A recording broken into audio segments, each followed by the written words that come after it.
تو وہ national assembly سے پھر نہ کھڑے ہوتے, کیونکہ اب یہ بھی نشست ویکیٹ ہوگی. جس طرح سرور صاحب بھی سینیٹر بنے, اب ان کو گورنر پنجاب کے عہدے پہ وہ فائز کر رہے ہیں. شاید اگر پہلے سے یہ چیزیں تھوڑی سی تھریش آؤٹ ہو سکتی تھیں تو بار بار ہمیں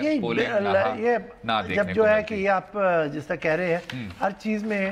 بادی نظر میں دیکھیں تو لگتا ہے کہ اس کو ادھر کر دیا جاتا تو بہتر تھا, لیکن یہاں پر انہوں نے اپنے بیسٹ کینڈیڈیٹ سامنے لانے تھے. ان کو اب ایشورڈ ریزلٹس تو نہیں ہوتے کہ الیکشن میں, تو بیسٹ کینڈیڈیٹس ان کی نظر میں یہی تھے. ویسے تو سر بزدار صاحب پہ بھی بہت کنسیڈریشن تھی, لیکن بزدار صاحب پہ ذرا بعد میں آئیں گے. اگر ہم وفاقی حکومت سے شروع ہو جائیں جناب,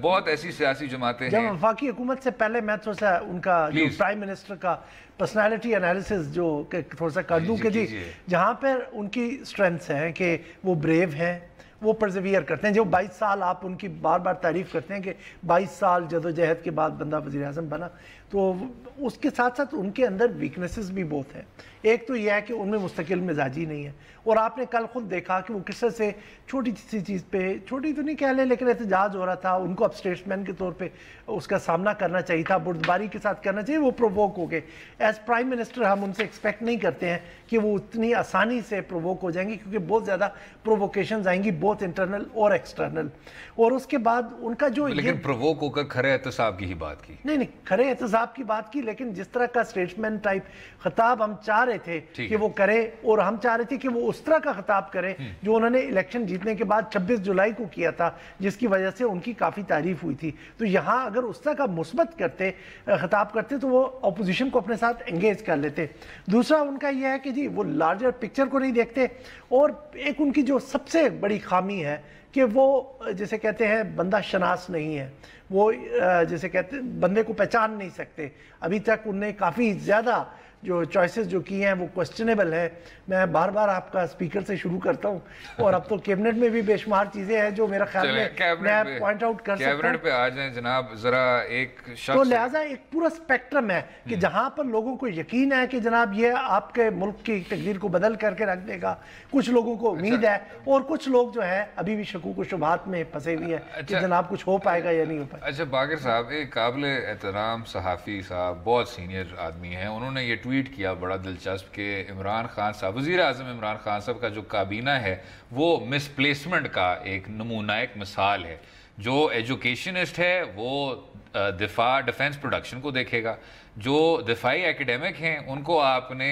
ہیومن رائٹس کی وزارت دی ہوئی ہے, اور جن کو حکومت کی فنکشننگ کا پتہ ہے ان کو آپ نے تعلیم اور تاریخ کی جو وزارتیں ہیں وہ سونپ دی ہیں. اور ساتھ میں آپ نے, بلکہ اب تو میں نے ریویل ہی کر دیا کہ صحافی صاحب جو تھے وہ باقر سجاد صاحب ہی تھے. آپ اس کو ایسا کریں ٹویٹ کو لائک بس کر دیں یا ریٹویٹ کر دیں. پھر میں لائک کرتا, لیکن اس میں لکھا ہوا ہے کہ آپ کی جو ٹویٹس ہیں وہ سینسٹیو ہیں, تو میں پڑھ ہی نہیں سکتا. آپ پتہ نہیں کیوں اتنی نازک سے ٹویٹس لکھتے ہیں. لیکن آگے بڑھتے ہوئے باقر صاحب, اگلے سیگمنٹ میں ہم بات کریں گے اسی کابینہ کی, اور اس میں کون سے لوگ ہیں, کون سے عہدوں پر فائز ہیں, کیا پاکستان کے مستقبل کے لیے یہ ایک تعمیری قدم رہے گا. Stay with us.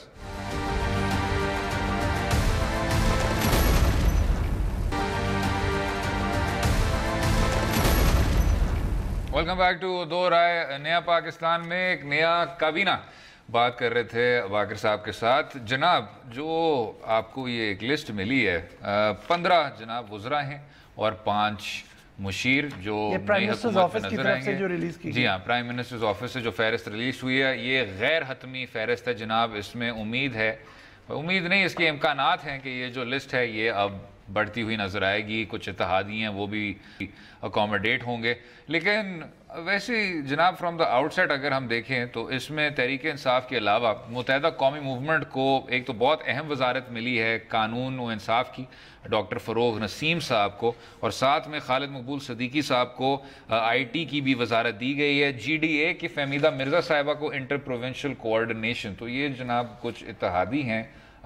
ساتھ میں باقر صاحب پانچ میرے خیال میں 4 اتحادیوں کو انہوں نے 20 میں سے زبیدہ جلال صاحبہ بھی ہیں جو ان کی کیبنٹ ہے اس وقت کی, اگر ہم دیکھیں تو 1/5 کیبنٹ الائز کے اوپر بنتی ہے الائز کے اوپر اور اس میں سے جو تقریباً ایک سگنیفیکنٹ نمبر ہے کچھ لوگوں کے مطابق 15 میں سے 9 اور میرے خیال میں جو ابھی ہم کاؤنٹ کرتے تو ہمیں تو 7 لگ رہے تھے وہ یہ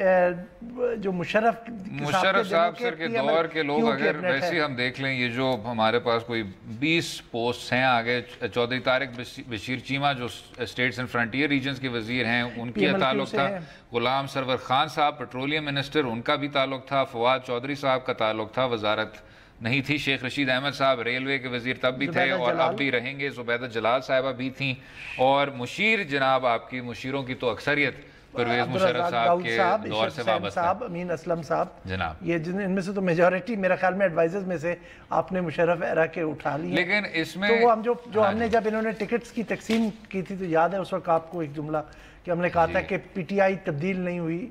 پی ٹی آئی ابھی تبدیلی لائی تو نہیں لیکن خود تبدیل ہو گئی ہے تو میرا خیال میں ہم وہ چیز اب اسٹیبلش ہوتا ہے دیکھ رہے ہیں کہ آہستہ آہستہ آپ نے تو کئی بار باقر صاحب ان کو پی ٹی آئی کیوں کہا لیکن اس میں جو ایک اچھی بات ہے پچھلی کابینہ کی نسبت وہ یہ ہے کہ اتنی زیادہ نمائندگی لاہور شہر کی نہیں ہے زیادہ ایک ڈسٹریبیوٹڈ ہے جناب میں تو لاہور سے تعلق رکھتا ہوں لیکن جب کابینہ سے آپ کی 9 8 10 وزارتیں جا رہی ہوں تو فیڈریشن کے لیے اتنا زیادہ اچھا نہ ہوتا میں تو چاہوں تو بھائی ساری آپ نشستیں پھر لاہور کو دے دیں لیکن فیڈریشن کے لیے باقی صاحب کچھ چیزیں اچھی نہیں ہوتی میرے خیال سے آپ بھی نہ چاہیں کہ تلہ گنگ کو تمام وزارتیں ملتی رہیں لیکن جناب آپ کہہ رہے تھے کہ جو کابینہ ہے وہ تبدیل ہو گئی شاید ان کے پرفارمنس کو بھی آپ کو وے اپ کرنا چاہیے کہ کس طرح ہوگا اور ایک چیز باقر صاحب ہمیں تو لگ رہا تھا کہ متحدہ قومی موومنٹ اس بار بھی پورٹس اینڈ شپنگ لے جائے گی لیکن کچھ ایسی وزارتیں ہیں چاہے وہ پورٹس اینڈ شپنگ ہو چاہے وہ واٹر اینڈ پاور ہو چاہے وہ نارکوٹکس کنٹرول ہو چاہے وہ فوڈ ہو بہت ایسی وزارتیں ہیں جو ابھی تک ہمیں نہیں نظر آئیں چاہے وہ آسٹیرٹی ڈرائیو کا حصہ ہے چاہے وہ ہمیں بعد میں پتہ چلے گا انرجی جناب شاہد خاقان عباسی صاحب کے وقت ایک یہ بہت بڑا سٹیپ انہوں نے لیا تھا کہ انہوں نے پاور کو الگ کر دیا تھا واٹر سے اور اس کو بھی پھر انرجی کے ساتھ دیکھتے تھے تو اس پہ بھی ہمیں ابھی تک کلیئرٹی نہیں ملی کہ اس کو اب کس طرح دیکھا جائے گا ان وزارتوں کا لے آؤٹ کیا ہوگا اس پہ ایک پی ٹی آئی کے جو سینئر لیڈر ہیں انہوں نے مجھے بتایا کہ انٹیریئر تو خان صاحب اپنے پاس رکھیں گے اور ساتھ ہی پاور کی منسٹری بھی فی الحال اپنے پاس ہی رکھیں گے تو لیکن مجھے یہ سمجھ نہیں آ رہا کہ ایک انٹیریئر منسٹری جیسی منسٹری جو 24/7 منسٹری ہے وہ پرائم منسٹر اپنے پاس کس طرح رکھ کے فنکشن کر سکتے ہیں یا تو وہ بھٹو صاحب کا زمانے کی ایسی بات نہ کرو آپ کا زمانہ تبدیل ہو گیا تو اور یا تو وہ کوئی ایڈوائزر لے کے آئیں گے جو کوئی ریٹائرڈ ملٹری کے کوئی صاحب ہوں گے جو اس جگہ پہ شاید آ کے ملٹری کے صاحب کیوں ہوں گے جناب سیکیورٹی کیونکہ ملٹری چلاتی ہے یہاں پر تو پھر وہ اگر وہ آ گئے تو کوئی اس میں اچنبے کی بات تو نہیں اگر پرائم منسٹر خود کب اور کیسے یہ چلا پائے گا دیکھو دو بڑے مسائل پاکستان کے سیکیورٹی اور پاور ڈائریکٹلی پرائم منسٹر دیکھ رہا ہے پرائم منسٹر نے کچھ اور کام نہیں کرنا پرائم منسٹر کا کام ہونا چاہیے کہ وہ پالیسی ڈائریکشن دے اب یہ غلطی اپنا میاں نواز شریف صاحب نے خارجہ پالیسی میں کی تھی لیکن ان کے پاس بڑی ایک سٹرانگ ٹیم تھی جو فورن آفس کو رن کر رہی تھی سرتاج عزیز صاحب اور طارق فاطمی اور انہوں نے چلا رہے تھے لیکن پھر بھی ان کے اوپر کرٹیسزم آتا تھا اور دوسری طرف ان کے بھائی کو دیکھیں جو اب اپوزیشن لیڈر بن گئے وہ پورے کے پورے جو ہے نا ساری منسٹریز اپنے پاس اور ایگزیکٹو آرڈر کے تھرو سارا کام چلا رہے ہوتے تھے یہاں پر جو پولیٹیکل لیڈرشپ ہے اپنی جتنی بھی ہے ان کی منسٹریز کی وہ بہت ضروری ہے آپ آسٹیرٹی کے اوپر شاید دوسری منسٹریز کو کلب کر سکتے ہیں لیکن پاور اور اس کی انٹیریئر اور یہ منسٹریز کا جو ہے امکانات ہیں باقر صاحب کے خسرو بختیار صاحب کو بھی شاید واٹر اینڈ پاور جی واٹر وہ کنفرم ہو چکا ہے ان کو water and power the sorry water resources the power اب علیحدہ ہو گئی ہے سر بابر اعوان صاحب کا طویل تجربہ ہے وزیر قانون بھی رہ چکے ہیں لیکن اگر وہ پارلیمنٹ کا حصہ نہیں ہے تو پارلیمنٹری افیئرز کے مشیر بن کے کیا ہوتا ہے نہیں مجھے اب اس پہ وہ پھر آپ وہ بار بار لفظ کہتے ہوئے بھی اب اس کا کوئی الٹرنیٹ آپ مجھے سجیسٹ کر دیں ان انسپائرنگ کا اب دیکھو یہ جو بندہ اب خود پارلیمنٹ کا رکن نہیں ہے ٹھیک ہے، اس نے سینٹ میں رہا، ایکسپیرینس ہے، اس کو سب کچھ ہے، لیکن آپ کیا اپنے جو یہ کل آپ نے 176 ووٹ لیے جن میں سے 152 آپ کی اپنی اسمبلی کے تھے، اپنی پارٹی کے تھے، تو اپنے آپ کو پارٹی میں سے ایک بھی نہیں بندہ ملا جو کہ پارلیمنٹری افیئرز میرا گلہ اور ہے سر، اور وہ یہ ہے کہ ان کی جو اکثریت ہے وزراء کی اور مشیروں کی، وہ یہ 50 سال سے زیادہ عمر کے ہیں جناب. تو جو تبدیلی کی جماعت ہے، جو جوانوں کی جماعت ہے، اس میں کوئی ینگ انٹرپرائزنگ فریش فیسز ہونے چاہیے. ریفارم کے لیے جو تھا وہ 70 ایئر اولڈ لے کے آئے ہیں. اب ان کے جب باقر صاحب دیکھیں ادھر، تو میں بھی کہوں گا جب آپ کے کریڈینشلز ڈاکٹر عشرت صاحب والے ہیں تو آپ کو تو ان کی ایڈوائس، ان کی معاونت آپ کو چاہیے ہوگی انہی بنیادی اصلاحات کے لیے. نہیں اسد، آپ کو صحیح بات ہے، وہ ان کا ایکسپیرینس اپنی جگہ، لیکن چونکہ دنیا اتنی تیزی سے ٹرانسفارم ہو رہی ہے، ان کے ویوز تھوڑا سا پرانے ہو چکے ہیں. اب اس پہ میں اختلاف کروں گا، لیکن ینگر بلڈ آپ کو ہر حال میں چاہیے. وقفہ لیں گے اور اگلے حصے میں بات کریں گے وزیر اعلیٰ پنجاب اور وزیر اعلیٰ سندھ کی. اسٹے بتا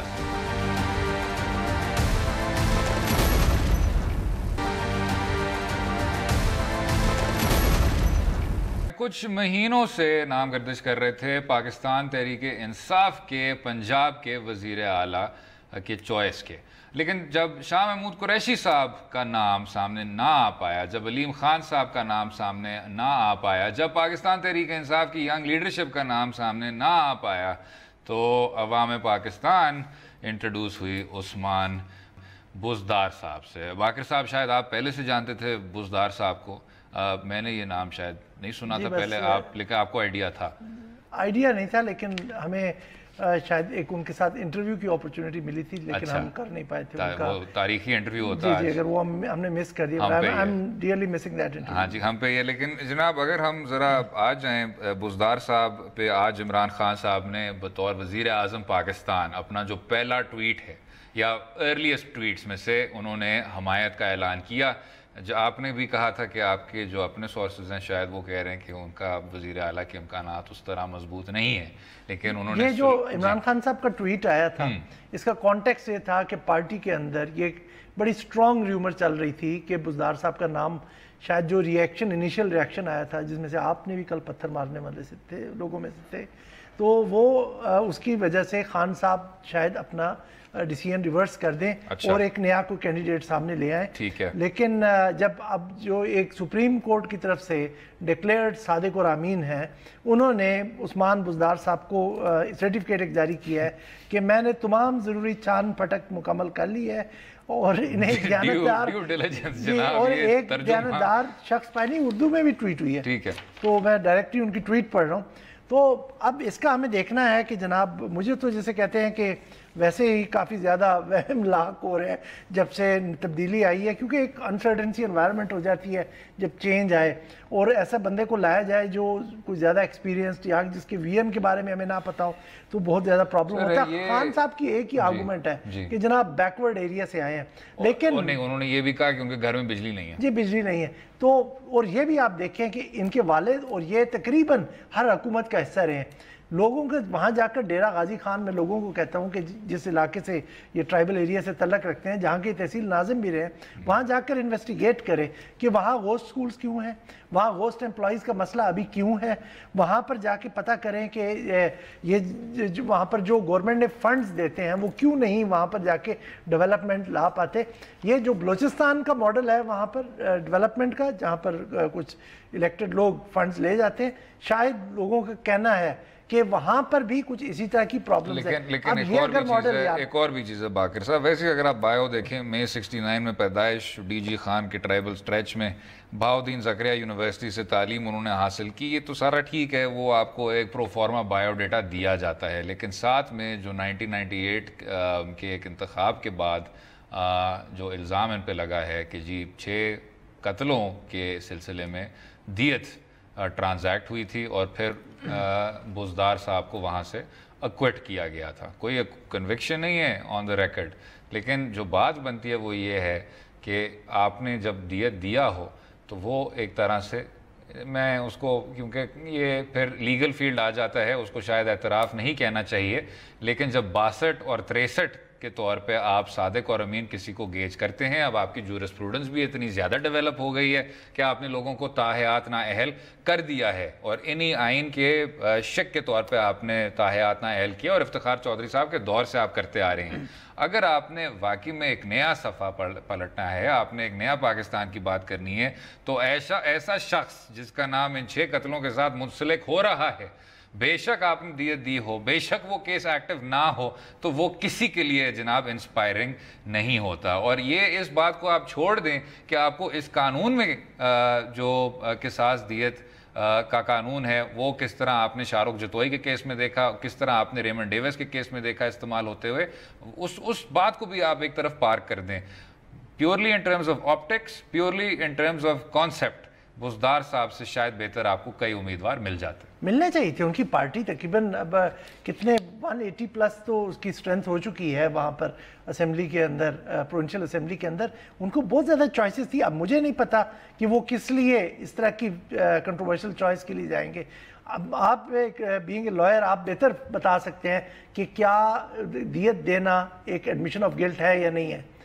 آپ کیونکہ جب آپ دوسرے کو دیت اسی صورت میں دیتے ہیں جب آپ ایکسیپٹ کرتے ہیں اپنا رول. اب لیکن آئی لیو اٹ ٹو یو اور لوگوں کے اوپر کہ وہ اس کو ایکسیپٹ کرتے ہیں ایڈمیشن آف گلٹ کے نہیں کرتے. اور اس تک ہم نے ایک اور ایگزامپل بھی دیکھی, پی ایم ایل این میں بھی ہے. انہوں نے بھی ایک صاحب کو کہ جو کہ دیت دے کے ایک کیس سے علیحدہ ہوئے یا اس سے فارغ ہوئے, ان کو انہوں نے نیشنل اسمبلی کا ٹکٹ دیا اور الیکٹ کروایا. بہرحال کہنے کا مقصد ہے کہ جہاں پر ایک بہت زیادہ کنٹروورشل چوائس تھی تو لوگوں کے لیے یہ پریشان کن ہوگی کہ پاکستان کا جو سب سے پاپولس صوبہ ہے, جو پاکستان کا سب سے بڑا صوبہ اس سے لحاظ سے, اور جہاں پر پوری جو سیاست کو ڈٹرمن کرتا ہے جو فیوچر کورس اس کا, وہاں پر آپ ایک ایسے شخص کے ہاتھ میں دینے جا رہے ہیں جس کے بارے میں لوگوں کو اتنا کانفیڈنس نہیں ہے. اب یہاں پر مجھے جو ایک ان کی پارٹی کے اندر ہی گوسپ ہے جو چل رہی ہے کہ شاید یہ وہ جو گروپ وہ لائے تھے اپنے پارٹی کے اندر اس کے ہاتھ میں کھیل رہے ہیں, اور وہ نہیں چاہتے کہ کوئی اس طرح کا اسٹرانگ کینڈیڈیٹ آئے جو پھر ان کو مطلب ان کی اس طرح سے ڈکٹیٹس مانے نہیں, کیونکہ پہلے ہی کمپرومائزز کے تھرو اقتدار حاصل کیا گیا, اور یہ اس اقتدار کو سسٹین کرنے کے لیے انہیں مزید کمپرومائزز کرنے پڑیں گے. اسٹے ود اس, اگلے سے میں بات کریں گے آصف علی زرداری صاحب کی, جن کو اب پھر سے کچھ کورٹس میں پیشیاں بھگتنی ہیں. رہیے گا ہمارے ساتھ.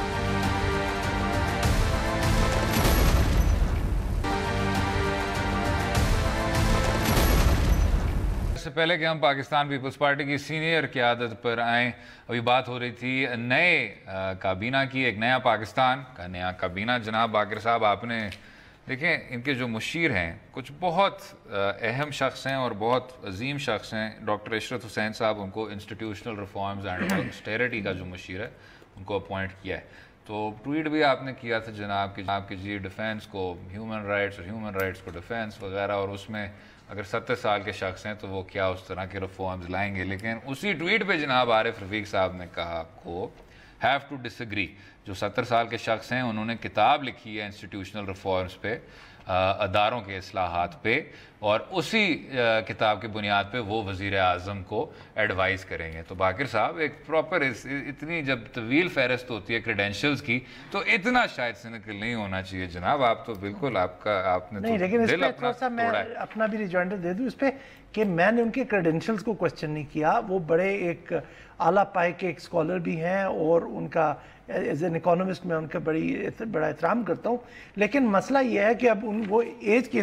حصے میں پہنچ چکے ہیں کہ جہاں پر انہوں نے جا کے اب وہ ان کا ریٹائرڈ لائف گزارے, یہ جا کے ایک ینگسٹرز کو دیں, تبدیلی انہوں نے لانی ہے, ان کا ایک ویژن ہونا چاہیے. جو ان کے ایکسپیرینسز ہیں وہ 80s اور 90s کے اوپر بیس اگریڈ سر, آپ کو ینگسٹرز کو جگہ دینی چاہیے, لیکن جب ایک شخص آپ کو ایسے ایکسپرٹ وزڈم کا ملتے ہیں اور اس طرح کی سگیسٹی ہوتی ہے, اس کا فائدہ آپ کے ایکسپرٹ ہیں وہ ینگسٹرز کو اسسٹ کریں, ان کو ہیلپ کریں, ان کو گائیڈ کریں. اب جا کے یہ کہ وہ لیڈرشپ پوزیشن وہ اپنے پاس رکھ لیں اور ینگسٹرز ان کو کریں جا کے ان کی. سر یہ ینگسٹر آ رہے ہیں نا, وزیر اعلیٰ پنجاب صاحب, بزدار صاحب, یہاں وہ ینگ ہی ہیں. لیکن چلیں آصف زرداری صاحب پہ ابھی آتے ہیں. آصف زرداری صاحب کو کچھ پیشیاں پھر سے بھگتنی ہیں. ابھی وہ گئے تھے بیل حاصل کرنے کے لیے, ذرا سن لیتے ہیں انہوں نے کہا کیا. زرداری صاحب کر لیجیے ہم سے بھی کچھ گپ شپ. آج آپ آ گئے ہیں, ہمارے سے ملاقات بھی ہوگی بڑے عرصے کے بعد. کیا کب کرو گے سر؟ آج پرائم منسٹر نئے نے اوتھ اٹھا لیا لیکن سابق صدر ہیں آپ عدالتوں میں پھر رہے ہیں، کیا کہتے ہیں کیوں یہ ایسی کاروائیاں ہو رہی ہیں؟ آپ کو کیا لگتا ہے؟ اس طرح تو ہوتا ہے، اس طرح کے کام ہوتا ہے۔ یہ آپ کو یاد ہوگا جناب کہ دبئی میں بھی جب ان کو اسی طرح کا کچھ سوال کیا تھا تو انہوں نے کہا کہ no politics in Dubai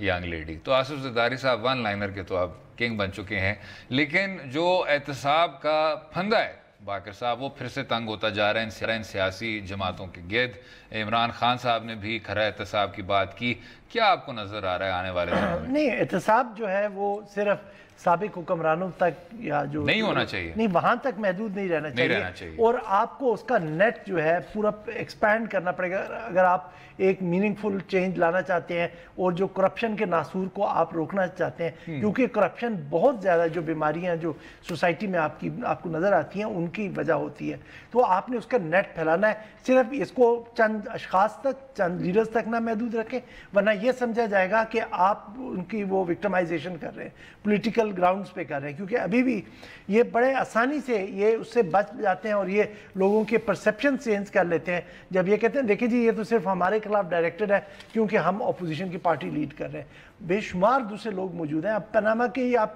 example لے لیں، اس پہ کتنے لوگ موجود تھے، دبئی کی پراپرٹیز کا تقریباً وہ بھی کتنے ہزاروں لوگ اس میں شاید ہیں، آپ کیوں نہیں اس پہ پروگریس کرتے؟ اب چونکہ یہ حکومت آئی ہے، اب ان کی ایک کنوکشن ہے، اور جو خان نے کل اپنا تمام پرووکیشن میں بھی آتے ہوئے اس کو ری افرم کیا، اپنے ایک تو پارلیمنٹری سپریمیسی کو کیا اور دوسرا اکاؤنٹیبلٹی کو کیا، تو امید یہ کرتے ہیں کہ اب وہ جو اکراس دا بورڈ اکاؤنٹیبلٹی کو کریں گے، اور جو رکاوٹیں اکاؤنٹیبلٹی پروسیس کے اوپر ریفارم کرنے کے لیے جو لیجسلیشن میں راہ میں تھیں ان کو ایڈریس اپ کرتے ہوئے اب یہ سلسلہ آگے بڑھے گا، کیونکہ اگر ملک کو آگے بڑھنا ہے تو وہاں پہ آپ کو اپنی جو